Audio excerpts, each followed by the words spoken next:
আলাইকুম।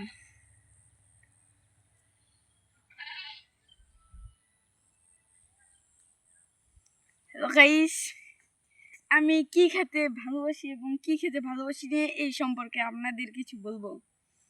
আমি সবজির মধ্যে মূলার শাক খেতে ভালোবাসি না এবং মূলা খেতে ভালোবাসি না, এবং কোনো ভর্তা যেমন শাক ভর্তা আরও অনেক কিছু, পেঁপে ভর্তা, তারপর ডিম ভর্তা, এগুলো খেতে ভালোবাসি না।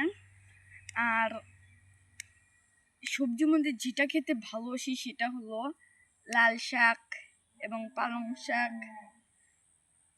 শাকের মধ্যে এটাই কি। আর আমি চাউলের মধ্যে ভালোবাসি আমি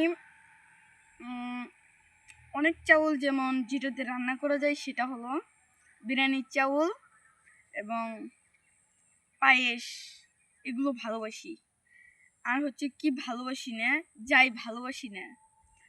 আর ভাত খেতে খুবই ভালোবাসি, ভাত আমাদের প্রধান খাদ্য, সেজন্য গাইস আশা করি যে আবার ভিডিও বানাবার চেষ্টা করব। এটা হলো আমাদের প্রথম ভিডিও। আল্লাহ হাফেজ।